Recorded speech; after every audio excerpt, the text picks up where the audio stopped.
Olá, queria dar as boas-vindas a você que está com a gente aqui. Está começando mais um bloco do nosso super evento, Panoramas de Marketing e Vendas 2023.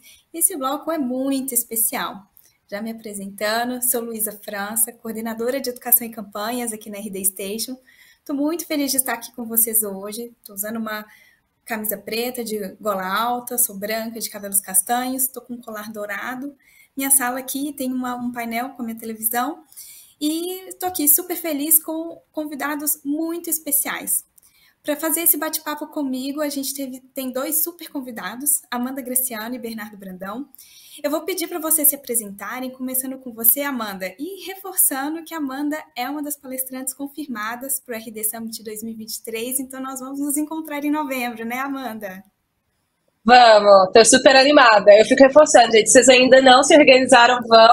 Não é porque eu tô aqui na live, mas eu sou super uma boa advogada assim, do evento, que eu acho que é um dos melhores que tem no Brasil. É bom palestrar e é muito legal participar. Então, vão. Eu sou a Amanda Graciano, sou uma mulher negra, tenho cabelos cacheados, meio com luzes assim. Só dá pra ver no sol, mas ele é um pouco mais iluminado. Cabelos cacheados um pouco acima da altura do ombro. Agora que vocês estão vendo, porque pode ser que até lá no evento eu mude de novo, que eu gosto muito de mudar o cabelo, enfim, uma metamorfose.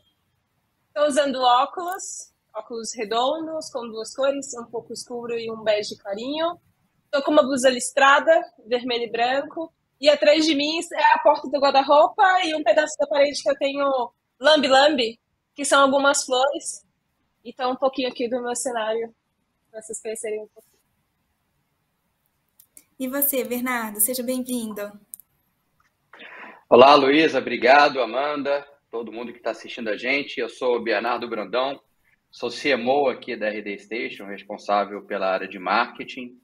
E eu sou um homem branco, com cabelo curto, preto, alguns fiozinhos brancos laterais começando a aparecer. Eu tô com uma camiseta preta com o logo da RD Station, aqui é a nossa camisa da empresa, e estou aqui em casa no meu escritório, num quarto aqui um pouco acinzentado, paredes acinzentadas e com um quadro amarelo aqui atrás. Maravilha, gente. Para começar esse papo, eu já queria compartilhar um dado super interessante que a gente viu aqui no Panorama de Marketing. A gente percebeu que 91% dos respondentes do Panorama de Marketing utilizam inbound marketing na sua estratégia. Sendo que dentro desse recorte, 45% falam que priorizam essa estratégia, ou seja, usam como principal alavanca para gerar demanda e vendas para os seus negócios. A gente também viu nessa pesquisa que empresas B2B, ou seja, empresas business to business, têm uma tendência maior de priorizar a estratégia inbound marketing em comparação com as empresas B2C, que vendem direto para o consumidor final. E olhando para esse resultado, eu queria muito saber a visão de você sobre o que ele pode indicar, considerando toda essa estratégia usada pelos negócios nesse momento de mercado. Queria começar te ouvindo, Bernardo. Legal, Luísa. Bom, acho que a primeira conclusão que a gente chega, né, acho que a boa notícia é que a grande maioria das empresas hoje em dia faz inbound marketing, né? A gente está falando aqui de praticamente 9 em cada 10 empresas que aplicam o inbound marketing como estratégia de aquisição.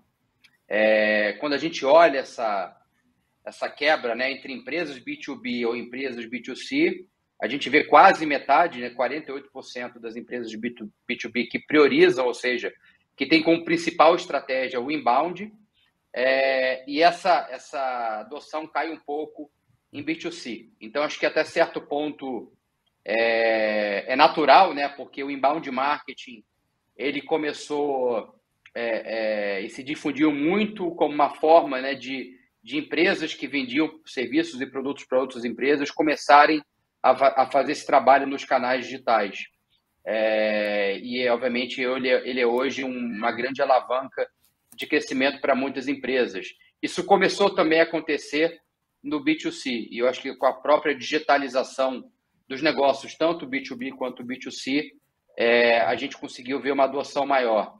É natural que algumas empresas aqui combinem a sua estratégia, né, com uma estratégia de inbound e uma estratégia de outbound. Isso vai também conversar muito com o próprio mercado e foco da empresa, né? Então, a gente sabe que empresas que, por exemplo, atuam tanto no mercado mais enterprise, quando a gente fala de B2B, ou seja, mercado de grandes contas, contas maiores, quanto no mercado de pequenas e médias, tende a trabalhar um modelo híbrido, onde vai usar estratégias de inbound, né, para pegar essa cauda longa do mercado e vai combinar isso com estratégias de outbound ou até de ABM, de Account Based Marketing, para conseguir chegar em contas maiores, contas mais estratégicas, né?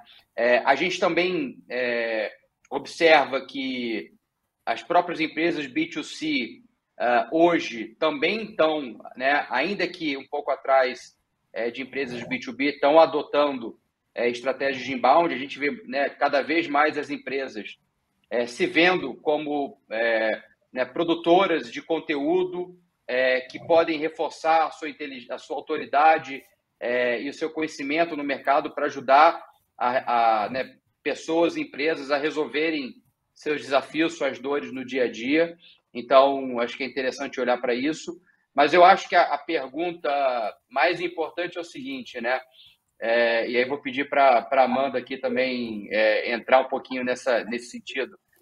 Se a grande parte das empresas hoje faz inbound marketing, uma estratégia que se difundiu muito, né, nos últimos 10, 15 anos, até em função do próprio trabalho que a gente aqui na RD Station também ajudou a construir, como que as empresas devem se diferenciar, né? Então, talvez lá atrás, né, imagina 10 anos atrás, fazer inbound marketing, quando você tinha poucas empresas fazendo, você tinha uma vantagem competitiva, né? A disputa por canais não era tão, enfim, agressiva quanto é hoje, ou seja, se destacar, por exemplo, em mecanismos de buscas, né, tanto orgânico quanto até via mídia paga, é muito mais difícil, né? Tem muito mais conteúdo hoje sendo produzido, então tá mais difícil atrair a atenção desse consumidor, quer seja ele a pessoa física, quer seja a empresa, e aliado a isso você tem uma amplitude de ofertas, né, no mercado muito grande.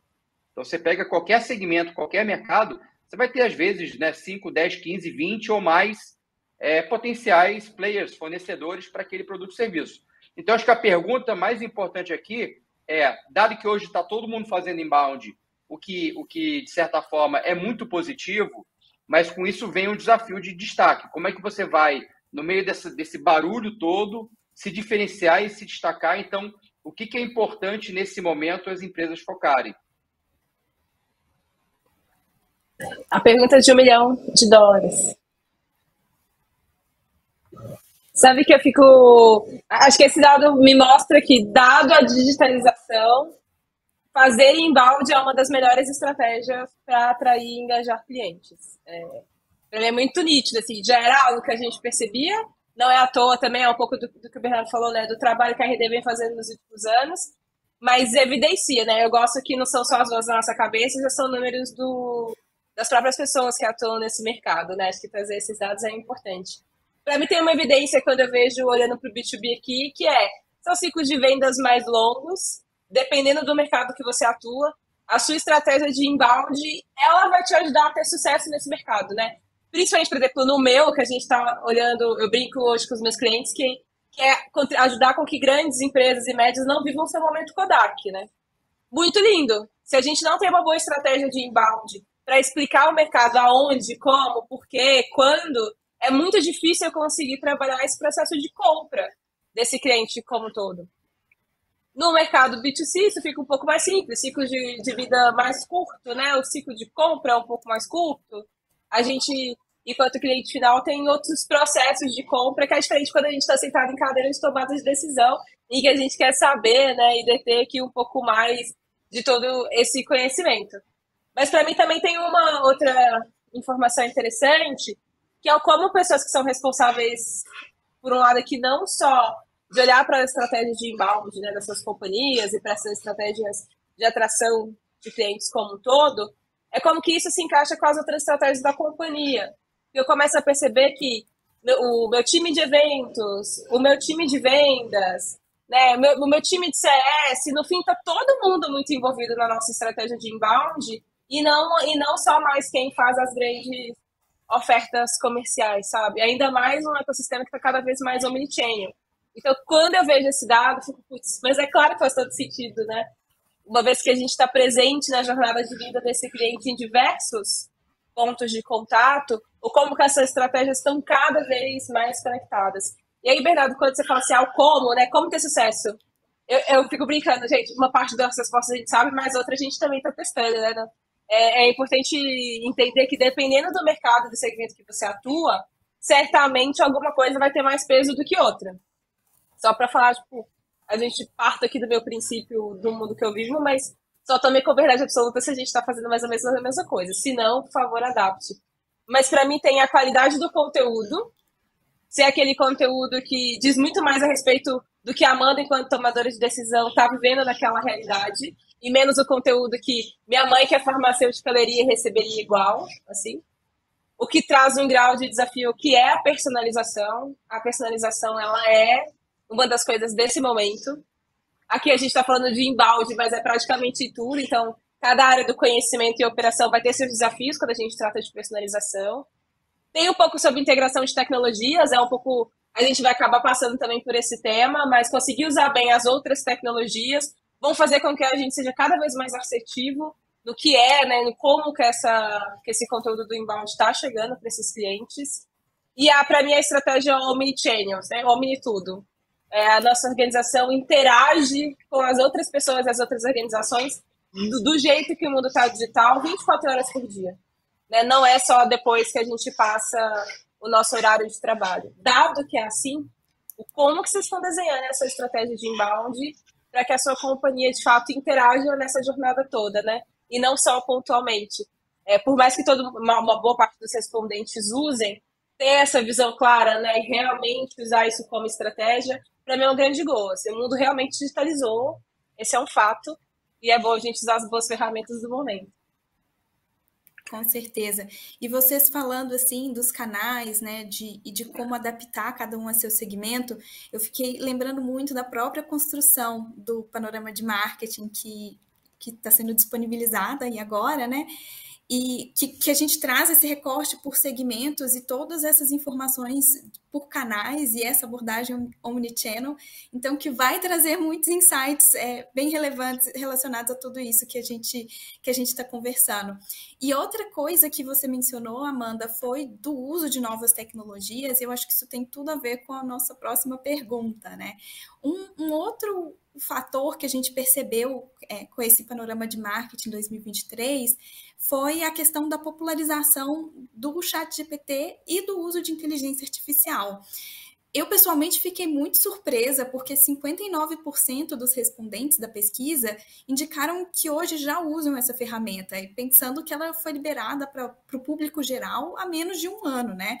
Esse percentual mostra que essas soluções de inteligência artificial já são tão usadas quanto gerenciadores de anúncios ou ferramentas de gerenciamento de projetos. Então, realmente já está na mão das equipes, na mão dos times de marketing e para suas estratégias. Então, eu queria ouvir de vocês o que representa essa popularização da inteligência artificial nas operações de marketing e qual que é o potencial de crescimento no uso desse tipo de ferramenta, quais as novas possibilidades que elas trazem, né? Queria começar agora com você, Amanda. Eu fico pensando assim, a gente conseguir usar bem as tecnologias, eu acho que vai ser o grande mérito das organizações, pelo menos nas próximas décadas, né? E depois a gente vai ter que lidar um pouco com os benefícios de ter mais tempo, já que existe aqui para mim quando a gente fala que mais de 50% está usando, quer dizer que a gente está olhando para um ganho de eficiência, claro, um ganho em personalização e, para mim, automação. Acho que seriam esses três grandes pontos. Vale um grande disclaimer que o mundo do marketing, para mim, é um dos que, sem dúvida, já usava inteligência artificial antes. Então, a gente tem muitas outras ferramentas, formas, jeitos de fazer, formas de olhar para as nossas estratégias de marketing nas organizações, que elas já faziam uso, né, de inteligência artificial. Então, eu acho meio natural do que talvez outros setores e segmentos, quando a gente vai falar também de ChatGPT, etc. Então, para mim, tem um pouquinho desse olhar da da automação, da personalização. Quem está usando, né, realmente parece magnífico. É uma forma de você acelerar a linha de raciocínio, pensamento, organizar ideias. E também acho que ajuda muito nessa forma de interagir com o cliente, né? Principalmente quando você fala com muitas pessoas ao mesmo tempo. E você vai para as especificidades desses setores e mercados. O nosso time, ele é incrível, porque a gente sempre tenta contratar as melhores pessoas no mercado, mas pode ser que a gente demore, né, a dar boas respostas. E dependendo do setor que a gente está, esse tempo, ele pode ter né, ele vai ter uma consequência lá no final do mês, no final do nosso ciclo fiscal, etc., que eu acho que pode...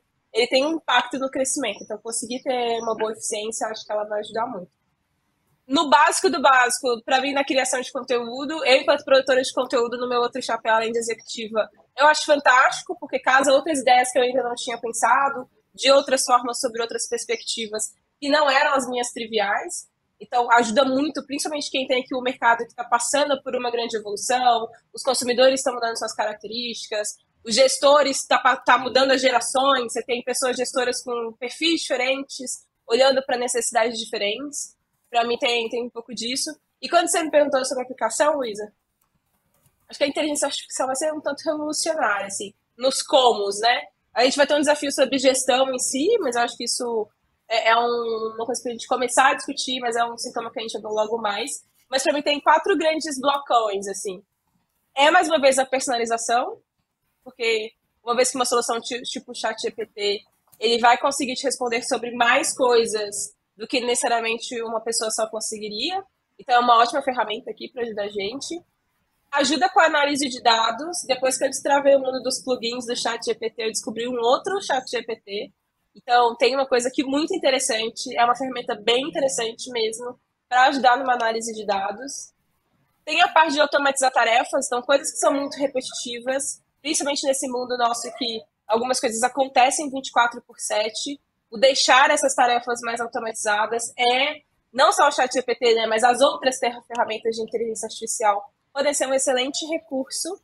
E aqui, otimizar a campanha, né, gente? No final das contas, quem está olhando para o dia a dia, né, do trabalho também de inbound, é como que a gente vai otimizar essas campanhas, como é que eu vou fazer melhores testes, qual campanha que deu mais certo. Essa ferramenta é ótima também para ajudar a gente a ter essas respostas mais rápido e conseguir fazer os testes também de uma forma mais eficiente. Se você ainda não está usando, a gente testa, assim. É bom a gente entender das tecnologias para depois, né, não saber como usá-las, ou depois ver um bonde passando, e aí a gente fica um pouco perdido, assim, né, como a gente poderia estar usado, ter aplicado. Mas para mim, mora nesses 4 grandes campos. Saber analisar, automatizar, otimizar a campanha e personalizar.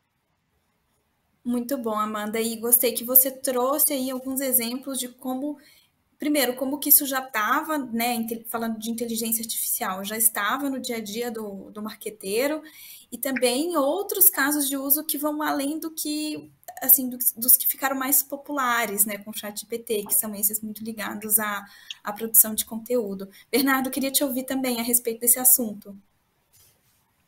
Acho que a Amanda, ela conseguiu explicar super bem, né, o que está acontecendo com a gente no ambiente de marketing, com essa adoção que agora começa assim, a ser um pouco mais massiva, né? Tá todo mundo brincando, experimentando com essas ferramentas plugins que estão surgindo a cada dia, né? A cada semana, a cada mês, você vê novos desenvolvimentos e aplicações surgindo, desde que o ChatGPT se abriu para o mundo no final do ano passado, né? E se você pensar o tempo de adoção, ele é assim, talvez uma das tecnologias com maior grau de adoção visto na história, né? Nenhuma outra tecnologia teve uma adoção tão rápida quanto o ChatGPT, a inteligência artificial, e, portanto, isso aqui vai significar mesmo uma mudança quase que tectônica para a gente, né, que trabalha aí nos negócios no dia a dia. Eu acho que se eu puder só pegar carona no que a Amanda colocou, né, talvez trazer alguns exemplos práticos de caso de uso, de como é que já dá para pensar a aplicação disso, até para além da produção de conteúdo, que talvez tenha sido o primeiro caso de uso que todo mundo pensou, né? Como é que eu automatizo essa produção de conteúdo que depois eu posso distribuir, né, e colocar numa landing page, colocar no e-mail, numa postagem, enfim. Tem bastante coisa sendo trabalhada, né, enquanto a gente está aqui nesse painel falando sobre isso. Então, acho que tem diversos exemplos. Acho que dá para, né, casos de uso ali que a gente pode olhar, vai desde você usar a inteligência artificial para te sugerir nomes de título de assunto de e-mail que vão ter a melhor taxa de abertura, por exemplo, né? Deixar a própria inteligência artificial, quando você vincula isso com automação de marketing, para poder selecionar o melhor canal, selecionar e sugerir para você que está lá no dia a dia do marketing qual o melhor canal para passar, né, aquela mensagem para o público que você está segmentando naquele determinado momento. Então, a escolha do canal pode ser algo que você também usa a inteligência artificial para isso. A própria criação de conteúdo para redes sociais, né? Cada rede tem as suas características, especificidades, então automatizar até para poder escalar essa produção e distribuição depois em cada rede. Da parte de análise, né, que acho que também foi mencionado, você usar inteligência artificial nos relatórios, isso pode desde significar que você cria um agente autônomo que tem inteligência artificial, você sobe determinados, né, base de dados, relatórios que são feitos para treinar esse agente em cima daquela informação, e a partir disso você pode usar esse agente basicamente fazendo perguntas para ele, ele vai te respondendo. Então, imagina se eu sou profissional de marketing aqui e eu tenho que acompanhar o funil, eu tenho que acompanhar o resultado de vendas, né? Em vez de eu ter que acessar 2, 3 documentos, 2, 3 dashboards diferentes, se eu subo essas bases de dados e treino o agente, eu posso ir fazendo pergunta. Então, imagina hoje é dia, né? Hoje é o dia X do mês, estou começando aqui o meu ciclo de vendas e pergunto, né? Se eu estou lá no dia 5 de um determinado mês, como é que estão os resultados de vendas nesse momento? O agente consulta a base de dados e já traz para você a resposta, em termos de oportunidades geradas, pipeline sendo entregue e oportunidades sendo fechadas em receita. Aí você, por exemplo, quer aprofundar uma análise numa determinada etapa desse funil. Você pergunta para o agente, tá bom, em que etapas a gente está tendo uma taxa de conversão melhor ou pior?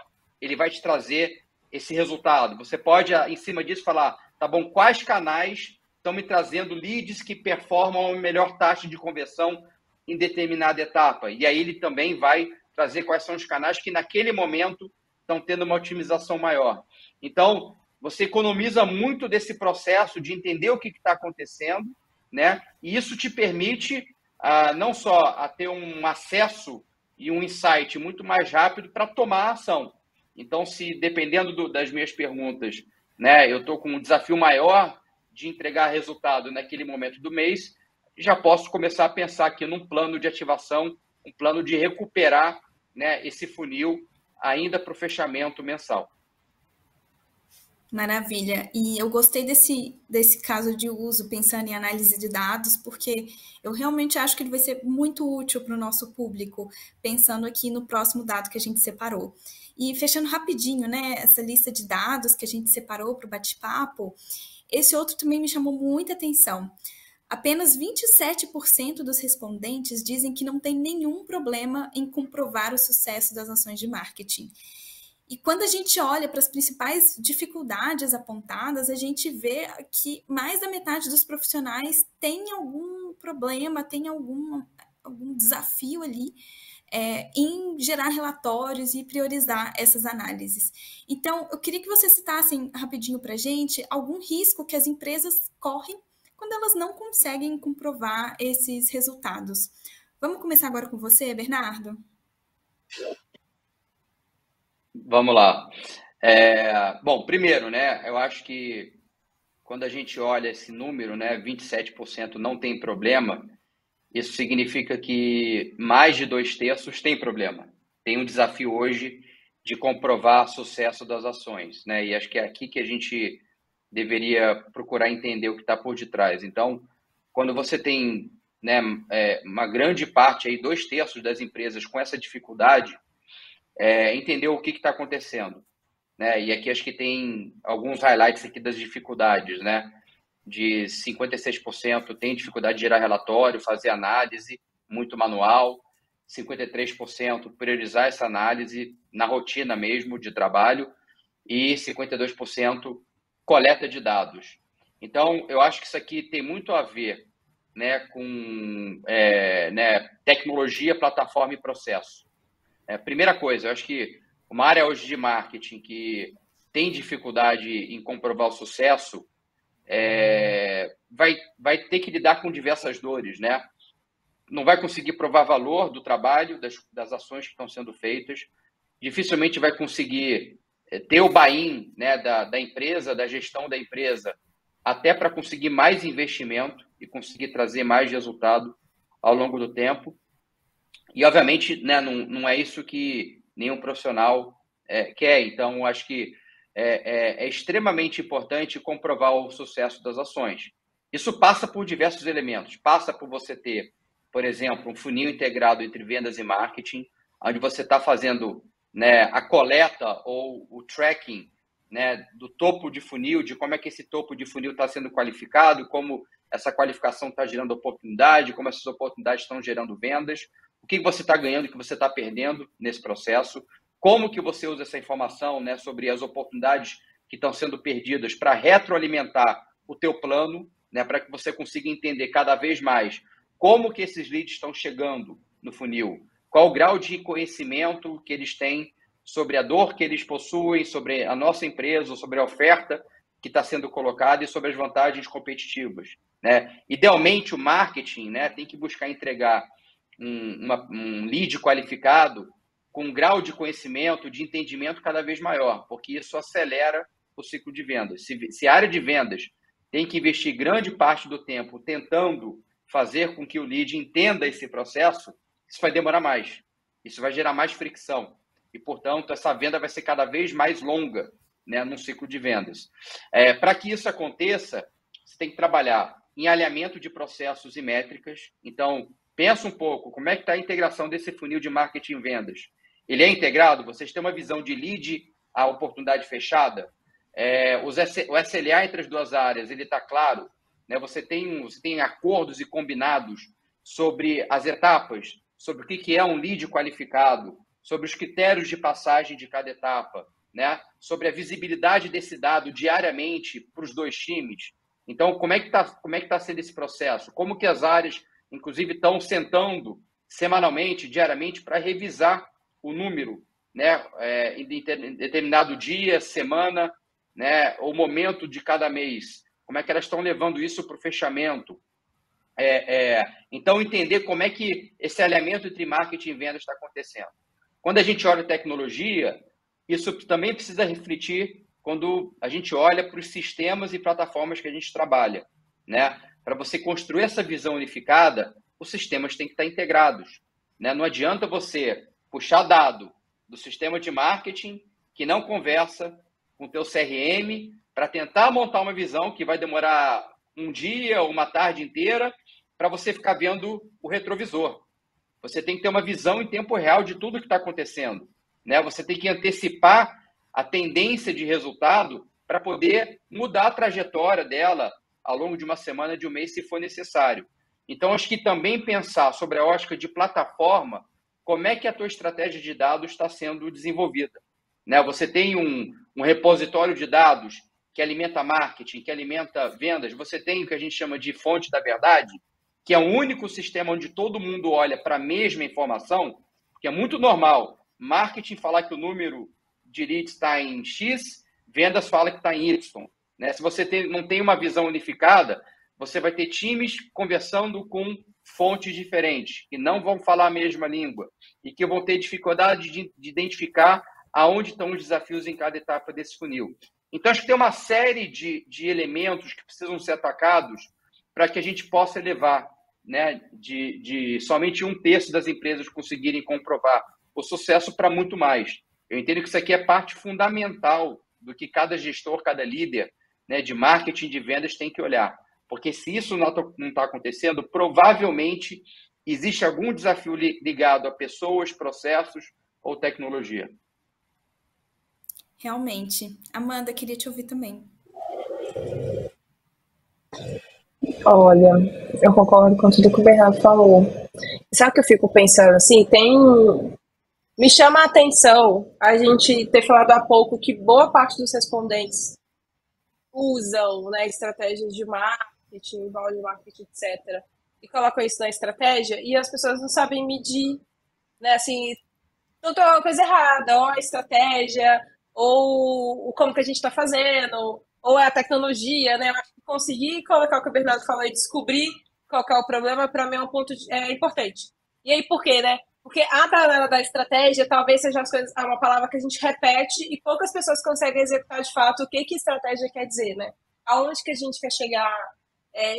Eu sinto, assim, acho meio maluquice a gente sair fazendo as coisas sem saber o porquê, o como, o quanto que vai dar de resultado, qual que é o dinheiro, né, que a gente vai colocar nessas ações e etc. Então, para mim, quando a gente olha e vê que mais de 2/3 não sabe o que fazer, é um dado que na hora que eu olho, eu falo assim, gente, mas tá, a gente faz, mas tá fazendo por quê, né? E aí isso para mim acarreta uma coisa que vai acontecer lá na frente com essas pessoas, que é não saber justificar lá na frente o ROI e muito menos saber justificar o budget da área.